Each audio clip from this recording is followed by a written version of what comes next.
안녕, 민규쌤입니다. 자, 드디어 4단원 본격적인 내용 들어가도록 하겠습니다. 주제 8, 고대 지중해 세계에서 1번, 그리스 세계의 발전과 헬레니즘 문화 이고요. 첫 번째 페이지입니다. 교과서는 106쪽부터 109쪽, 그리고 114쪽의 특집호, 그리스의 민주정치 나와 있습니다. 그 부분에 해당합니다. 자, 우선은 처음 여기, 에게 연안의 문명 보고 연표를 정리를 하도록 할게요. 자, 에게 연안의 문명입니다. 사실 우리 문명 파트 맨 처음 1단원에서 주로 4대 문명이라고 하는 걸 다뤘어요. 자, 그때는 이 문명들이 포함되지는 않았습니다. 메소포타미아, 이집트, 중국, 인도 정말 큰 문명들이 있었고 그 외에도 사실 다른 지역에 충분히 문명이 발생할 수는 있죠. 그것들을 이제 보자는 얘기야. 물론 우리 예전에 크레타 문명 요거는 언급을 한 적이 있습니다. 그치? 자, 지금 여기가 아나톨리아 반도예요. 흔히 소아시아라고 부르는 아나톨리아 반도. 이 아나톨리아 반도 위쪽 우리가 트로이의 목마 이런 거, 트로이의 전설 이런 거 들어봤을 겁니다. 요 지역이 바로 트로이 문명 지역입니다. 기원전 3000년경에 시작됐다라고 알려져 있어요. 그리고 그 다음에 이 크레타 섬을 중심으로 하는 해상 문명이 발달했고요. 요것이 기원전 2500년경이야. 그리고 여기서 봐야 될 건 크노소스 궁전 정도 기억하시면 됩니다. 그리고 조금 시간이 지나서 뒤에 육지에서도 문명이 발달하게 되는데 그 문명을 미케네 문명이라고 하고요. 이 미케네 문명이 어느 정도 발달하고 나서 이 크레타 섬을 공략해서 무너뜨리는 이런 모습이 나타납니다. 자, 그래서 위에 연표로 쭉 정리를 해보죠. 자, 기원전 2500년경부터 시작을 하는데 이미 사실은 트로이 문명은 생겨난 상태이고 바다 건너편에 있었기 때문에 우리는 일단 그리스 지역에 한정지어서 정리를 하겠습니다. 기원전 2500년경에 바로 크레타 문명이 발생했습니다. 자, 크레타 문명. 크레타 섬을 중심으로 한 해상 문명이었고 여기서 기억해야 될 것 크노소스 궁전 꼭 기억을 해주세요. 보기에 이렇게 언급이 됩니다. 크레타 문명 크노소스 궁전. 자, 그리고 시기가 좀 지나서 기원전 2000년경이 되면 육지에서도 다른 문명이 등장해. 그것이 바로 미케네 문명입니다. 미케나이라고 표현하기도 합니다. 요새는. 자, 이것은 육지에서 나타난 문명이고요. 여기서 봐야 될 것은 이 미케네 문명이 바다로 건너가서 이 해상 문명인 크레타 문명을 무너뜨렸다, 붕괴시켰다라고 하는 것 이렇게 보시면 되겠습니다. 미케네 문명의 공격. 자, 요 정도 문명 끝이야. 그 다음에 이제 사실은 우리가 본격적으로 다룰 내용이 나타나는데 연표를 먼저 좀 봅시다. 기원전 1100년경 정도가 되면 의문의 외부 민족의 침입을 받아서 그리스 세계에 대한 그 기록이 많이 남아있지 않습니다. 어둠의 세계가 등장해. 그래서 이 시기를 보통 역사서에서는 암흑기라고 표현해. 이 시기를 잘 알 수도 없고 그리스 세계에 남겨진 뭔가가 많지 않아. 자, 그런 와중에 사실은 기원전 10세기경이 되면 그리스 지역에서 일종의 도시국가라고 하는 폴리스가 출현했구나라고 보고 있습니다. 자, 그래서 이제 그리스 세계가 어느 정도 다시 생동감 있게 기록이 나오고 우리가 과거의 흔적을 살펴볼 수 있게 되었다. 자, 그래서 보통 기원전 800년경을 이제 그리스 세계 시작으로 설정을 하고 봅니다. 별로 중요하진 않은데 요 시기 800년부터 479년까지를 상고기, 479년부터 338년까지를 고전기, 그 이후 기원전 30년까지를 헬레니즘 시대에 이렇게 표현을 해요. 상고기, 고전기, 헬레니즘 시대. 자, 그래서 선생님이 연표에 이렇게 포인트를 집어넣는 것은 다 의미가 있는 것이라고 했지. 그리고 지금 이 시대를 구분하고 있는 것이잖아요. 그러니까 이 전과 이후가 크게 달라졌을 때 이 기원전 479년을 기점으로 이전과 이후가 크게 다르다는 거잖아. 왜 그러면 바뀌었느냐? 일단 연표에 있는 내용들만 체크만 하고 가면 기원전 479년에는 그리스 페르시아 전쟁이 종결됩니다. 그리스 세계와 서아시아의 페르시아가 전쟁을 벌였는데 그 전쟁이 그리스 세계의 승리로 끝나버립니다. 자, 그러니까 사실은 전쟁 이전과 이후가 크게 달라질 수 있죠. 자, 그리고 기원전 338년은 카이로네이아 전투라고 하는 전투가 있었습니다. 이 전투는 뭐냐?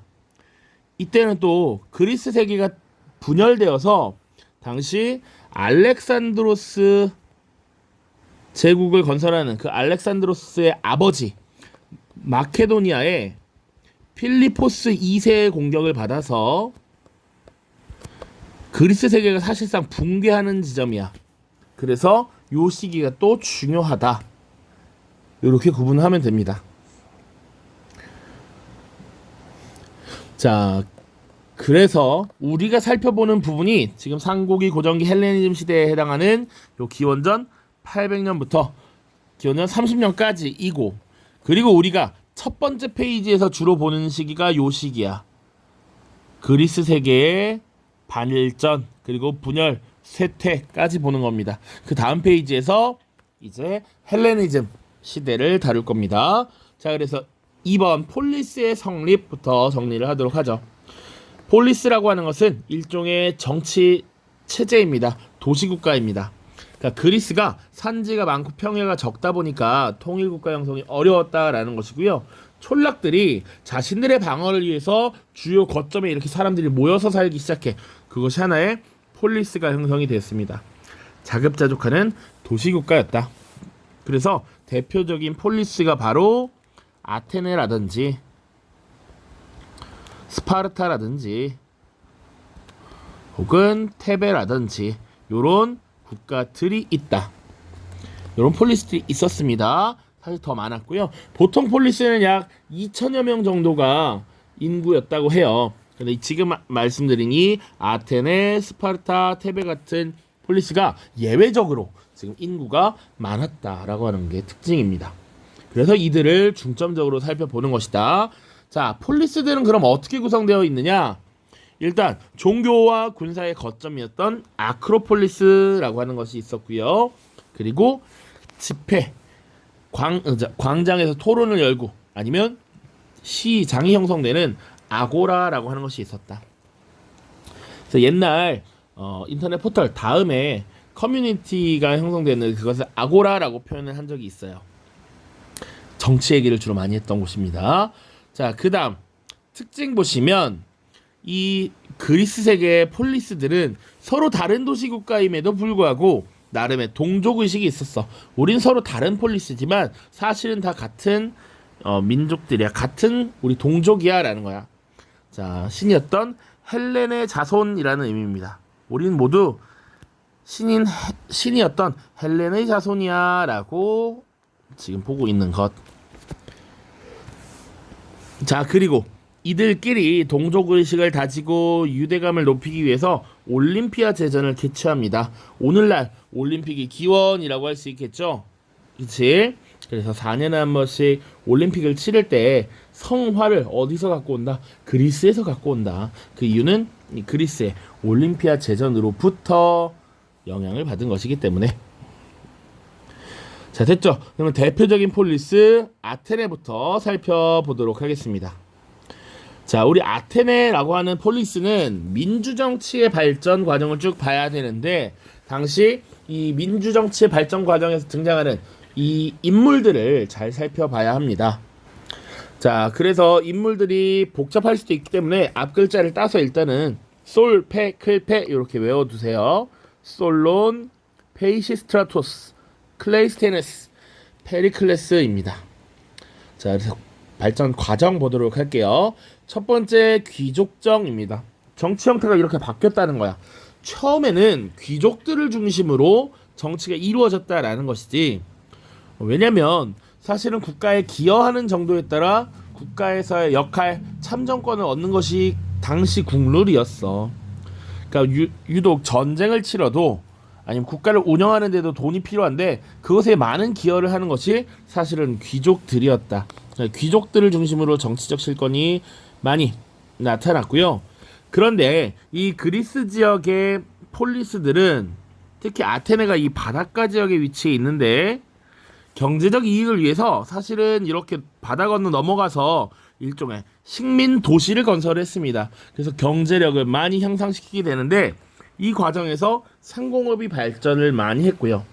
식민 도시를 건설하는 과정에서 전쟁을 치르게 되는데 이 당시에 전술의 변화가 나타남으로써 귀족들 중심의 전술에서 사실은 다수의 인원이 필요하다 보니 평민들도 함께 참여하는 전술이 나타납니다. 그 전술이 팔랑크스라는 거야. 중장보병 밀집대라는 겁니다.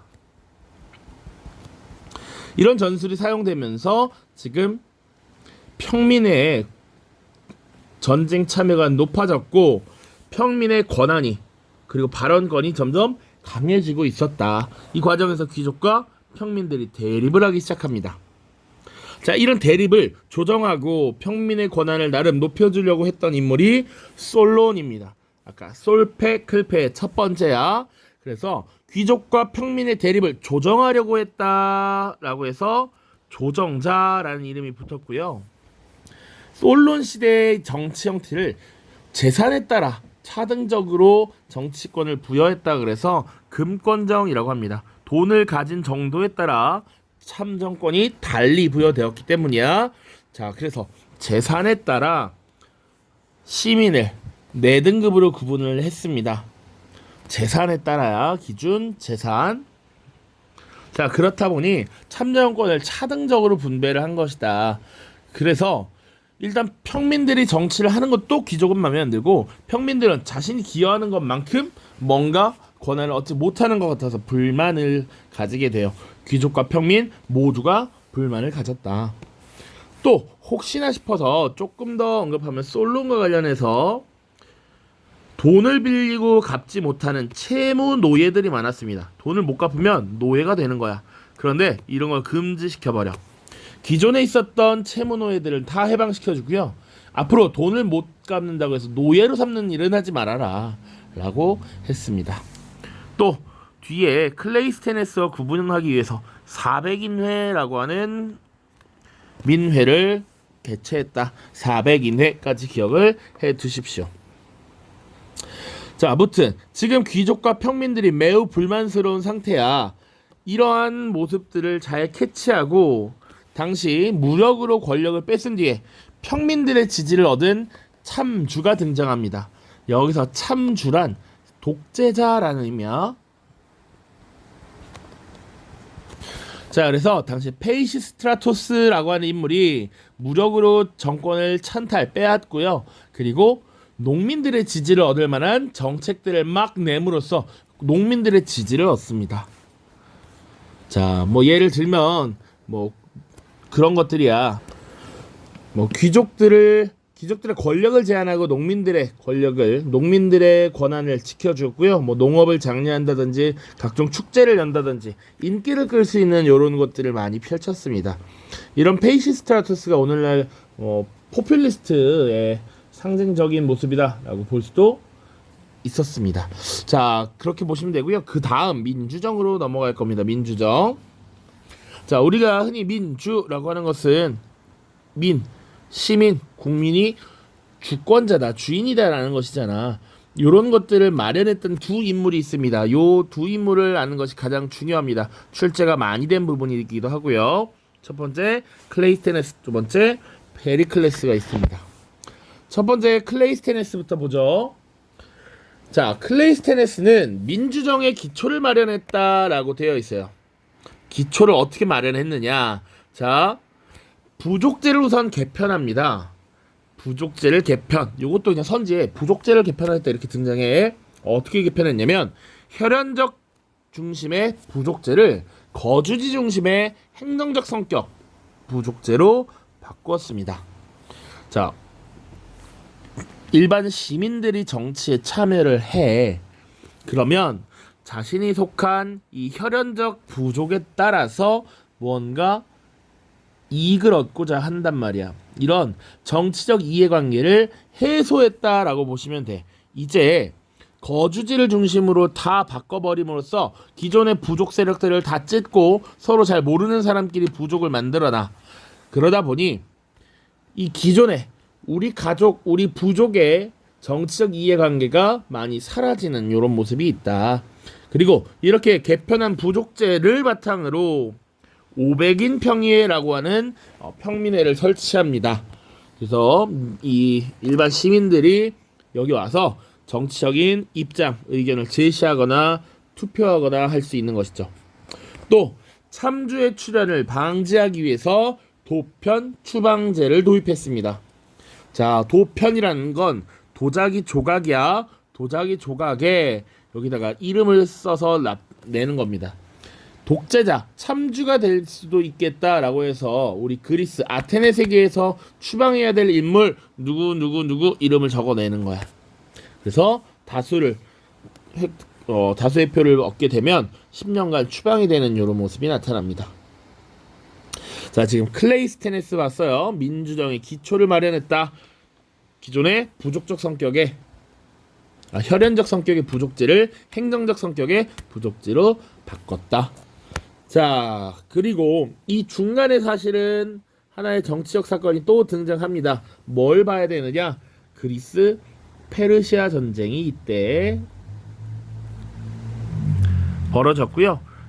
페르시아가 3차례에 걸쳐서 침입하는데 그리스 세계가 똘똘 뭉쳐서 결국 방어를 하는 데 성공합니다.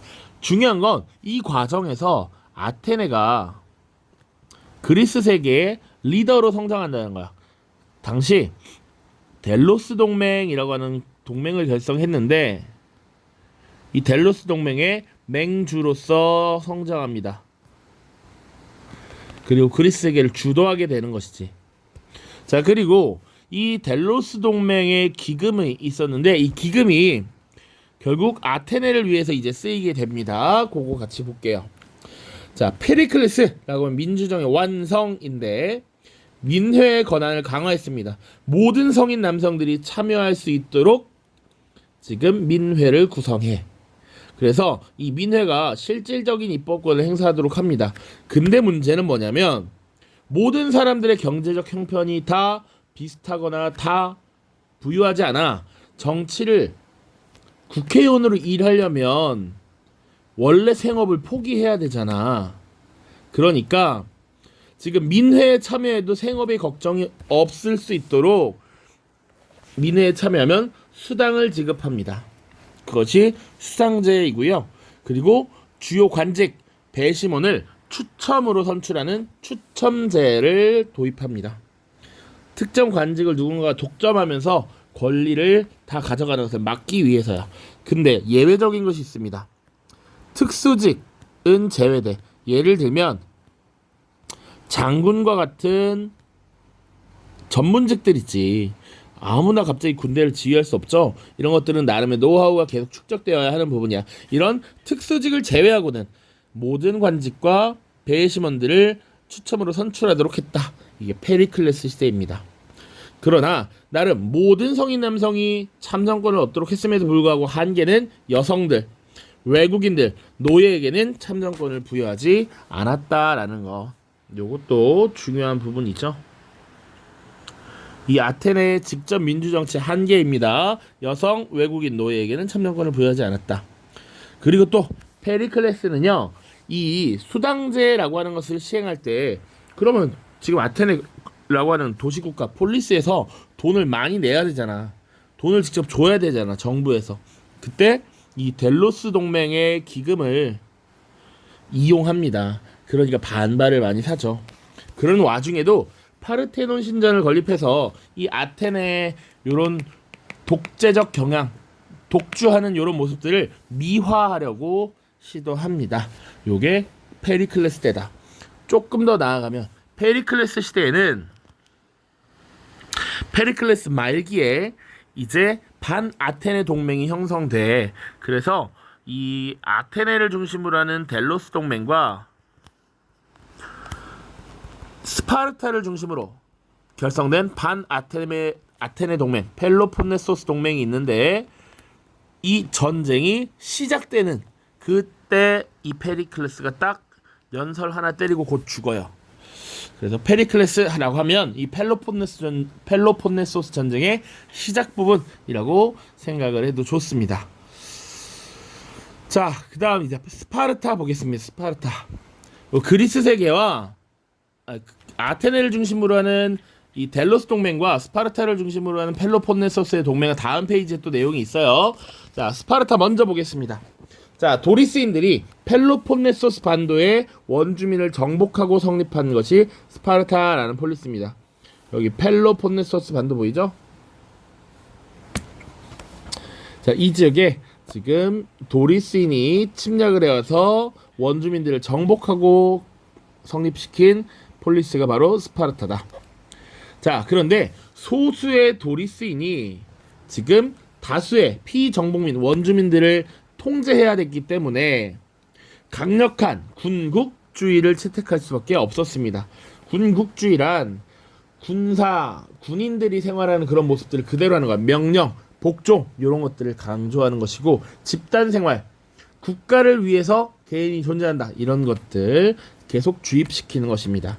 그래서 어렸을 때부터 지금 군 생활을 하게 되고요. 공동 식사와 같은 집단 생활을 하게 되고 60세까지 지속적으로 군사훈련을 받습니다. 그 정도로 이 스파르타의 시민이라고 하는 사람들은 소수 시민 이꼴 전사라고 보시면 돼.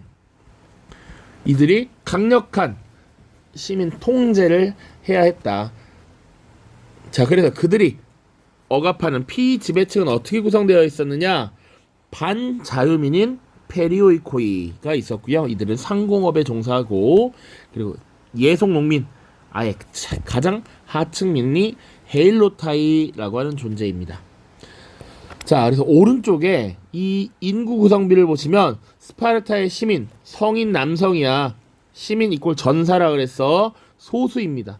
전체가 지금 이게 최대치로 잡으면 27만인데 15,000명이니까 10%도 안 되는 인원이야. 소수의 지배층이 다수의 피지배층을 통제해야 됐다. 그래서 강력한 집단주의, 국가주의 이런 것들이 등장할 수밖에 없었다. 자, 그리고 반자유민인 페리오이코이가 조금 있고요. 그리고 예속농민인 헤일로타이가 다수를 차지했다. 그래서 이들의 경제 생활이 이 시민들의 생활을 떠받치는 이런 구조였다 라고 생각하시면 됩니다. 본 김에 아테네도 보면 시민이 그래도 다수죠. 시민이 절반을 조금 넘습니다. 약 60% 정도 됩니다.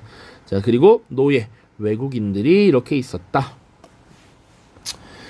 자, 오른쪽에 생각 넓히기는 114쪽의 자료를 한번 읽어보시고 아테네 민주정치와 오늘날 민주정치의 공통점, 차이점을 각자 한번 정리를 해보시면 되겠습니다. 자, 그 다음 그리스 페르시아 전쟁만 보고 좀 마무리를 짓겠습니다. 자, 지금 무엇 얘기했냐면 아테네와 스파르타라는 폴리스들에 대해서 이야기를 했습니다. 자, 그리고 이제 5번이야. 그리스 페르시아 전쟁, 기원은 5세기. 그럼 이런 전쟁이 왜 일어났는가야? 지금 아테네나 스파르타를 얘기하는 게 아니고 그것을 모두 합친 그리스 세계와 페르시아가 전쟁을 벌였다라는 거야. 봅시다. 배경 보시면 아케메네스 왕조 페르시아가 세력을 확대했다. 그 세력 확대란 무엇이냐? 6세기 말 서아시아 지역을 통일했다라는 것이죠. 서아시아 지역 복습해볼까요? 서아시아 지역을 최초로 통일했던 나라 아시리아였어. 아시리아는 사실 강압적 통치를 하고 그래서 오래가지 못했습니다. 다시 분열된 걸 리오넬 메시는 신이야라고 해서 리디아, 메디아, 신바빌로니아, 이집트로 분열됐지. 이것을 다시 통일한 게 누구였다? 아케메네스 왕조 페르시아였죠. 그러니까 지금 이 서아시아 지역을 통일하고 서쪽으로 진출하면 이 그리스 세계와 맞닥뜨릴 수밖에 없었던 거야. 여기가 지금 아나톨리아 반도인데 지금 서아시아, 페르시아가 이렇게 진출하고 있지. 사르디스라고 하는 거 기억나요? 다리우스가 건설한 왕의 길이 수도였던 수사에서부터 사르디스까지 이어진 길이었잖아. 여기 지금 페르시아의 사실상 영역 범위란 말이야. 바다 건너 그리스가 있었지. 근데 특히나 이 지역엔 뭐가 있었냐면 이 아테네의 식민 도시들, 그리스 세계의 식민 도시들이 막 건설이 되어 있었는데 이것을 페르시아가 장악을 하니 그리스 세계와 충돌을 할 수밖에 없었던 것이다. 자, 아나톨리아 지역의 그리스 식민 도시를 병합하면서 결국 충돌할 수밖에 없었다. 세 차례 걸쳐서 지금 페르시아가 쳐들어왔는데 뭐 이걸 구분할 필요는 없겠고요. 뭐 굳이 간략하게 언급을 하면 2차와 3차만 기억하면 됩니다. 1차는 폭풍우를 맞아서 아토스곳이라고 하는 곳에서 다 침몰해. 1차는 별로 안 중요하고 2차만 보면 되는데 2차에서 가장 유명했던 전투가 이 마라톤 전투입니다. 그리고 뒤에 두 개는 3차인데요. 마라톤 전투는 들어봤지? 오늘날 육상 종목인 마라톤의 기본이 됐다라고 하잖아. 그리스 세계와 페르시아 세계가 심하게 맞짱을 뜨고 있고 사실 그리스가 승리할 것이라고 생각하지 못했는데 열심히 싸워서 승리를 해버렸어. 그래서 이 승전보를 당시에 전달하기 위해서 열심히 병사가 뛰어갔다라는 얘기죠. 어마어마한 거리를 뛰었고 그게 약 42km 가량 됐다 그러지. 그래서 마라톤이 42.19km가 되잖아요. 그쵸? 그래서 이 마라톤 전투 정도만 기억하면 좀 좋겠다. 그리고 3차 침입 테르모필라이 전투와 살라미스 해전이 있습니다. 자, 이 살라미스 해전이 사실은 페르시아의 침입을 결정적으로 격퇴하는 역할을 했던 것이고요. 그리고 페르시아의 진격을 늦췄던 것도 이 테르모필라이 전투 하나 기억해두면 좋습니다. 당시 스파르타의 레오니다스 왕이 우리 영화 300으로 잘 알려져 있잖아요. 많지 않은 적은 수의 인원으로 지금 이 페르시아군을 막아냈다. 물론 모든 왕과 병사들이 모두 죽고 결국 패배했습니다. 그러나 나름의 시간을 벌고 진격을 저지하려 했던 노력들 이런 거 기억해 두시면 좋겠네요. 자, 그리스 페르시아 전쟁을 거치면서 아테네라고 하는 폴리스가 델로스 동맹의 맹주가 되어서 해상 제국으로 성장을 했고요. 그리고 이 델로스 동맹은 군사 동맹이었는데 군사 동맹이라고 하는 것은 각 폴리스가 군사를 제공을 해야지. 근데 다른 폴리스들은 사실은 너무 작기 때문에 병사들을 보내기 부담스러워서 그에 상응하는 비용을 납부하기로 했습니다. 그래서 금고를 운영했는데 이 금고를 사실상 아테네가 독차지하면서 사용했다라는 것이죠. 그래서 이 비용을 기반으로 페리클레스 시대의 민주정치 그리고 고전문화가 발달할 수 있었다. 그래서 고전문화 다 기억 못해도 되는데 파르테논 신전 하나만 기억을 해두세요. 파르테논 신전. 근데 아테네는 그렇게 좋지만 사실 아테네를 제외한 다른 폴리스는 어떨까? 내가 열심히 내는 돈으로 지들이 다 써먹어. 그 불만이 많단 말이야. 나름 반 아테네 동맹이 결성될 겁니다. 그래서 이제 펠로폰네소스 동맹이라고 하는 반 아테네 동맹이 등장하고 그리스 세계에 분열이 초래됩니다. 그거는 이제 다음 영상에서부터 살펴보도록 하고요. 교과서 잠깐만 보고 마무리 짓겠습니다. 자, 교과서 106쪽입니다. 고대 지중해 세계라고 되어 있고요. 자, 지중해 북쪽에 있는 여러 유럽의 반도들 그 중에 하나가 이제 그리스고요. 그 뒤에 등장한 로마도 지중해를 사실상 앞바다로 두고 있었으니까 지중해 세계라는 표현이 가장 적합할 것 같습니다. 자, 중요한 내용들 우리가 다루지 않은 내용들이나 사료들 이런 것들을 중심으로 주로 보겠습니다.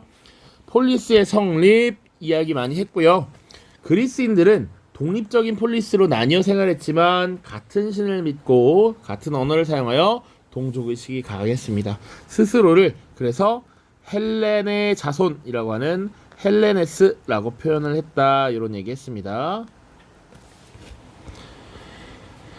자, 그리고 아테네와 스파르타의 발전 보시면 대표적인 폴리스가 이 두 개고 각기 다른 모습으로 발전을 했습니다.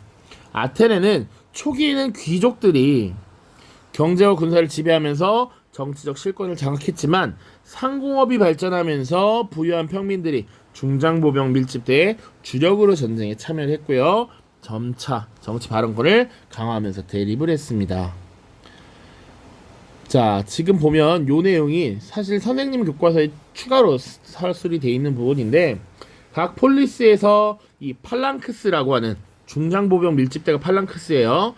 팔랑크스를 주축으로 하는 군대의 규모를 늘리기 위해서 기존에 자부담을 해서 무장을 하던 귀족들 외에도 상공업자들, 부유한 농민들에게 군대 복무를 요청했습니다. 그러니까 국가를 위해 일하는 만큼 그 대가를 줘야겠지. 그래서 발언권이 커졌다라는 얘기입니다. 자, 본문 먼저 보고 자료 볼게요. 기원전 6세기 초 솔로는 귀족과 평민의 대립을 조정하여 재산에 따라 정치적 권리를 차등 분배하는 개혁을 추진했으나 귀족과 평민의 대립이 여전했습니다. 페이스트라토스 같은 참주가 민중의 지지를 얻기도 했지만 나중에 클레이스테네스가 집권하면서 변화를 맞이하게 됩니다. 자, 혈안 중심의 부족제를 거주지 중심의 부족제로 개편을 하고 이것을 바탕으로 500인 평의회를 설치했고요. 도편 추방제를 도입해서 민주정치 기틀을 마련하였다. 이것이 클레이스테네스입니다. 자, 그리고 페리클레스 시대에 민주정치가 전성기를 맞이했는데 민회 모든 남성이 참여하도록 했고요. 수당제 운영했고 추첨제도를 통해서 시민들이 관직과 배심원직을 맡았습니다. 자, 반면 스파르타는 도리스인이 원주민을 정복하고 세운 폴리스였고요. 헤일로타이와 페리오이코이를 강력하게 지배하는 군국주의 체제가 발전했습니다. 그리고 어릴 때부터 공동 식사 등 집단 생활을 하면서 엄격한 군사 훈련을 받았죠. 요 정도 보시면 되겠습니다. 자료만 보고 마무리 짓죠. 자, 도편 추방제입니다. 도편 추방제는 독재자가 될 위험이 있는 인물을 도자기 조각에 적어서 투표한 후 위험 인물이 결정되면 10년 동안 추방한 제도입니다. 그러나 그리스 페르시아 전쟁 당시에는 이 제도가 정적을 제거하기 위한 수단으로 변질되기도 했습니다. 이 제도를 마련한 게 누구? 바로 클레이스테네스입니다.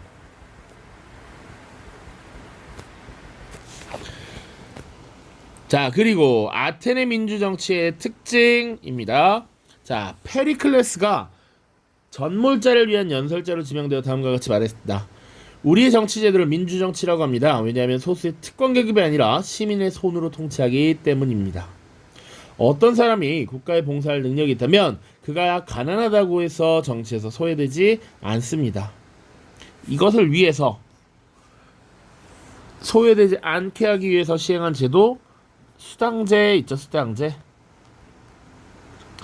아테네에서는 정치에 관심이 없는 시민은 시민의 자격이 없는 자로 여깁니다. 우리는 민회에서 정책을 결정하거나 적절한 토론을 붙입니다. 이 점이 우리가 다른 나라와 다른 점입니다. 관리는 경험이나 기술이 요구되지 않는 한 모두 추첨을 통해 선출한다. 모든 관직 또는 가능한 많은 관직의 임기가 짧아야 하며 나아가 민회, 재판소 여러 관직이 되도록 많은 수당을 지급해야 한다. 수당제, 추첨제 특징 나와 있죠? 자, 페리클레스 시대의 민주정치입니다. 자, 보시면 자, 성년 남자 시민들이 항상 기준이야. 모든 시민들이 기본적으로 참가하도록 하는 민회가 있습니다. 자, 이거는 전체가 보이는 총회라고 생각하시면 되고요. 그 중에 일종의 상원 개념으로서 500인 평의회를 조직합니다. 자, 그리고 이 성년 남자 시민들을 대상으로 추첨을 해서 시민 법정을 구성하고 배심원의 역할을 맡겨. 추첨, 그리고 또 추첨을 통해서 정치를 총괄하는 집정관 아르코는 추첨을 하고요. 전문성을 띠는 장군은 부족당 한 명씩 선거를 통해서 뽑습니다. 능력이 있는 사람들. 됐죠? 그 정도 보시면 되겠습니다. 다음 시간에 그리스 세계의 번영과 몰락 살펴보도록 하죠. 고생 많았습니다. 안녕.